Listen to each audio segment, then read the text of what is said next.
What's up guys, it's TheCasualAussie bringing you another deck profile on the channel for the Digimon TCG. Today I have a bit of an interesting deck profile for you guys, and that is going to be a MetalSeadramon source control deck, which I know it sounds crazy, it really does sound crazy, but hey, I've wanted to build this deck for a while. If you were back like December, like early January, I think that's when I uploaded the decks I want to build video. I don't know off the top of my head, it's been that long, but yeah, this was one of the decks I wanted to build, and looking at what we've got for 1.5 so far, it is a deck that I will probably update after the set comes out. But yeah, I don't really have much else to say. Let's just jump right into the deck. This is definitely an interesting one.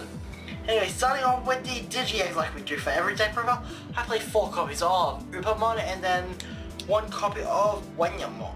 Mon has an inheritable effect where, when attacking once per turn, if your opponent has a Digimon with no Digivolution cards in play, draw a card. It's the best egg that Blue has, I'll say that right now. Surprisingly, your opponent does hard play a lot of stuff. Anyway, regardless of what deck you play, your opponent's gonna hard play something, and just having an Upamon to capitalize on that, to draw a card, which can come up a lot more actually because of stuff like Gabumon, Garurumon, stuff like that. It comes up a lot more than you'd think, and it's quite nice as well when it does. And then with when your opponent has 2 or more Digimon with no Digivolution cards in play, this Digimon gets plus 2000 DP. It's sort of like Frymon, if you see my green deck profiles. It's essentially a Frymon for blue, which that's probably the best analogy. Just one of this, it is not the best, I'll admit, especially for a blue deck, but hey, for Upa 1 Wanya, you can't go wrong with this. And hey, I mean, hey, with this deck, an extra 2k on something is kind of nice, because looking at MetalSeadramon and a couple of the other cards I play, yeah, that extra 2k can come up, especially with how much this deck actually trashes sources. It is quite nice. But anyway, starting off with the rookies, and I play an interesting 14 lineup, so let's just jump right into it. We have 4 copies of Gabumon from the starter deck, 3 copies of Gabumon from the booster set, 2 copies of Gomamon from the booster set, 2 copies of Lekmon, and then finally 2 copies of the starter deck Gomamon. So with the starter deck Gabumon, when attacking, trash the Digivolution card at the bottom of one of your opponent's Digimon with a level of 5 or less. So anything below Mega, like your other rookies, your champions, your ultimates, you can trash a Digivolution card from under them when your Digimon on top of this guy attacks. It's really nice. I do actually love how much that comes up, especially early game. Late game you have stuff like Garurumon, which is all levels, and hey, I mean, Garurumon trashing 2 Digivolution cards at once is quite nice. Especially some of those inheritable skills can get crazy. Looking at you, Carpetarimon. And then we have the rare Gabumon from booster set 1.0, on play draw a card. I do like playing 3 of this compared to something more like the 3 of Palmon. You're guaranteed a card here with Palmon, you aren't, so that's why I do like running 1 more of that, and there isn't exactly many good rookies that Blue can actually play that through stuff for us. But anyway, then we have the Gomamon from the booster set with the inheritable that on deletion gain in memory. This is great. We don't play it in the deck, but combo this with something like a Leomon. That's 3 memory you get if the Leomon's deleted. We don't play Leomon in the deck, but hey, that's just the best example I can think of. Getting that extra memory can come in clutch.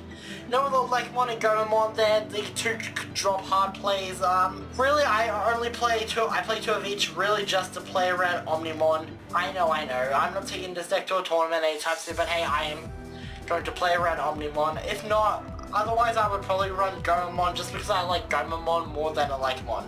That's really all there is to it. I mean, yeah, a Gomamon-Gabumon lineup would be pretty nice if it was all them. Actually, that would be nice. I should have ran Joe in this deck. I really should have ran Joe in this deck. Spoiler alert, I don't run Joe.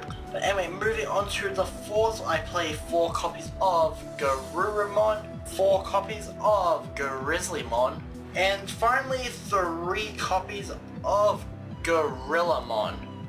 Not much to say about these guys because I've already sort of talked about Garurumon a bit, but trash the Digievolution card at the bottom of one of your opponent's Digimon, regardless of levels. Grizz is here because, well, it's Grizz. He's the blocker of the, he's a blue blocker, that's all I have to say about it. And then Gorillamon is just a cheap 6k to evolve into. Yeah, that's really all I play. I have thought about the Ikakumon from Booster Set 1, the rare. But hey, MetalSeadramon has that effect on his own without the inheritable. Then anyway, moving on, we have 4 copies of Lodoliromon, 2 copies of Monzimon, 2 copies of Starter Deck Zudomon, and then finally 1 copy of the Super Rare Zudomon from Booster Set 1. Lode is just a really nice card, 3 to evolve into, 7 hard play, 10k vanilla. Essentially the Metal Tyrannomon of the deck. It's just a really nice card, probably the best level 5 we have.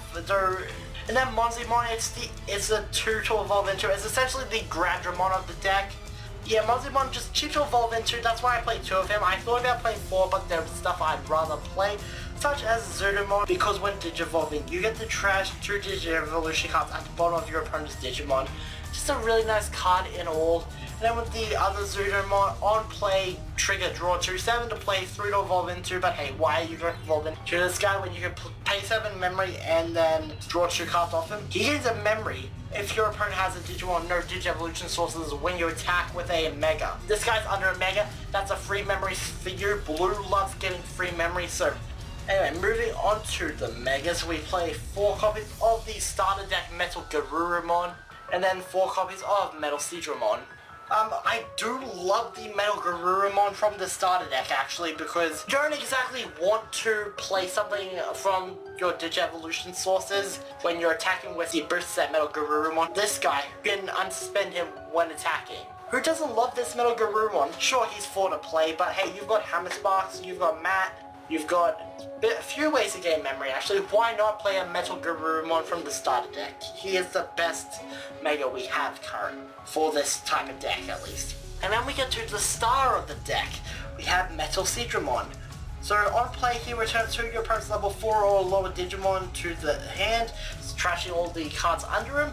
Pretty nice effect, does come up often. It does not hurt to hard play this guy. He's essentially like Volcanodramon. He has 11 to hard play, 3 to evolve into, but hey, you do not mind that hard play cost, especially if you can bounce a couple of champions back. Does really destroy a Rookie Rush. MetalSeadramon also has an effect that during your turn, this Digimon can't be blocked by your opponent's Digimon with no Digievolution cards. Yeah, the hard play blockers with no cards under him, that's good for you. You can still attack. And as you saw, as I said earlier, these guys are kind of on the weak side, like 11k, 10k.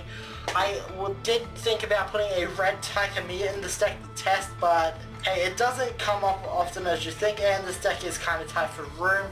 And hey, you're not exactly trying to just overpower and crash into your opponent's stuff or security with this deck. It's all about controlling the inheritable skills of your opponents and getting advantage off of that.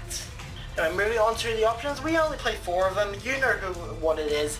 The best card for blue. We have 4 copies of Hammer Spark or Vulcan's Hammer if you prefer.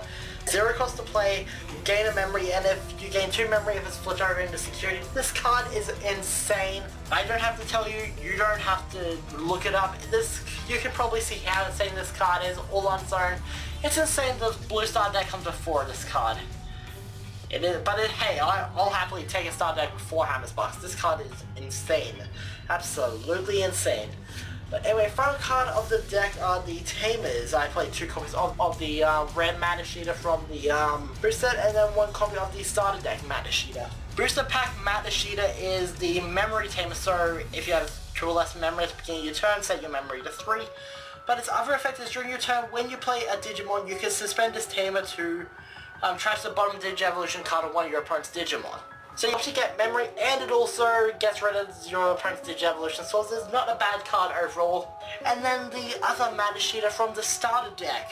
At the start of your turn, if your opponent has a Digimon with no Digievolution cards, gain a memory. Both of these guys, you could potentially start your turns with 4 memory. And then they can go up to like 5 with Hammer Spark. There's just so many ways to gain memory in this deck. It would be a sin not to have these cards in the deck at all. But anyway, I think that's where I'm going to end of the video. I've got nothing more to talk about this deck, so if you guys enjoyed this video, please hit that like button down below. Let me know what your favorite deck is for the Digimon TCG. There's a link to my Twitter in the description box below, so follow me on there for more updates and uploads. But anyway, I'm going to get out of here for now, so until next time, stay frosty.